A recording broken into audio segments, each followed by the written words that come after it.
Today, President Biden spoke by phone with Russian President Vladimir Putin, their second call in a month, as seen in this photo released by the White House. The call came amid a crisis over Ukraine, where 100,000 Russian troops are massed on Ukraine's borders, and U.S. officials are concerned that Russia could invade.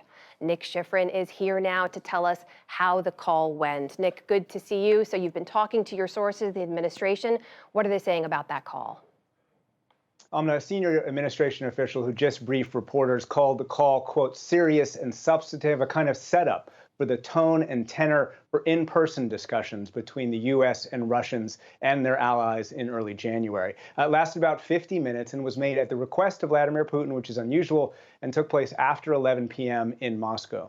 Now, Putin has made it clear he wants fundamental changes in U.S. and allied policy, a guarantee that Ukraine can never join NATO, a reversal of NATO expansion since 1997, and no U.S. exercises in much of Eastern Europe. That would reverse decades of U.S. policy, and U.S. officials have made it clear some of that is dead on arrival. But today, the senior administration official reiterated that the U.S. is eager to hear Russian concerns and priorities, and in return, will share U.S. concerns and U.S. priorities, most notably that huge mass of additional Russian troops deployed not really only near Ukraine, but really around Ukraine in 4 different spots, as you can see on this map that's created by U.S. intelligence, which believes that Russia has planned for as many as 170,000 troops to invade. The White House reiterated that President Biden told Putin that diplomatic progress could only take place in the context of de-escalation of those Russian troops.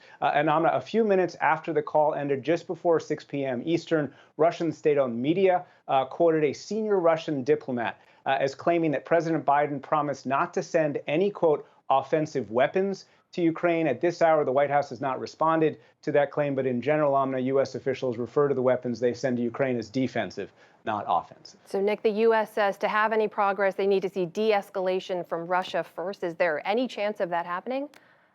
There's not really a sign of that. U.S. officials do admit there's some troop movement, but they say those troops have not de-escalated and have not redeployed back inward to Russia. So as the U.S. tries to find a diplomatic off-ramp, it's also trying to deter a Russian invasion by threatening extensive U.S. and allied economic sanctions, more troops deployed to Eastern European NATO allies, and more weapons for Ukraine, on top of $450 million worth of weapons it's already sent, including anti-tank javelins. The U.S. is also working to find steps that Ukraine can make to address Russian concerns in eastern Ukrainian Donbass region, where Russian troops partially occupied and where Moscow supports Ukrainian separatists. Longer term, that could include amnesty for those separatists, as well as more autonomy and elections in the Donbass. But Russian actions have essentially coalesced Ukrainian politics against the Kremlin, making any Ukrainian concessions extremely difficult. They've also coalesced NATO. And in this country, Republicans have warned Biden not to make any concessions to Putin. So those concessions that Russia is asking for, it's very difficult for the U.S. and their allies to make. So, Nick, you mentioned those upcoming in-person meetings in January between Russian officials, U.S. officials, and their allies. What does that look like? What happens next? Yeah, so 3 distinct diplomatic meetings in early January. The first one, January 9th to 10th, Deputy Secretary of State Wendy Sherman will meet her equivalent, Deputy Foreign Minister Sergei Ryabkov.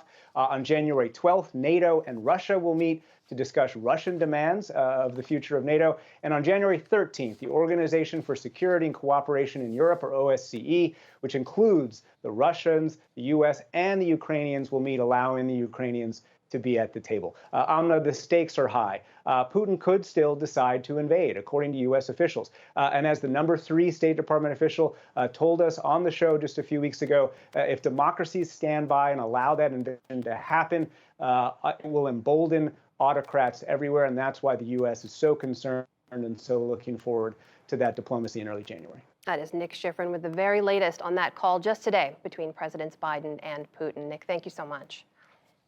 Thank you.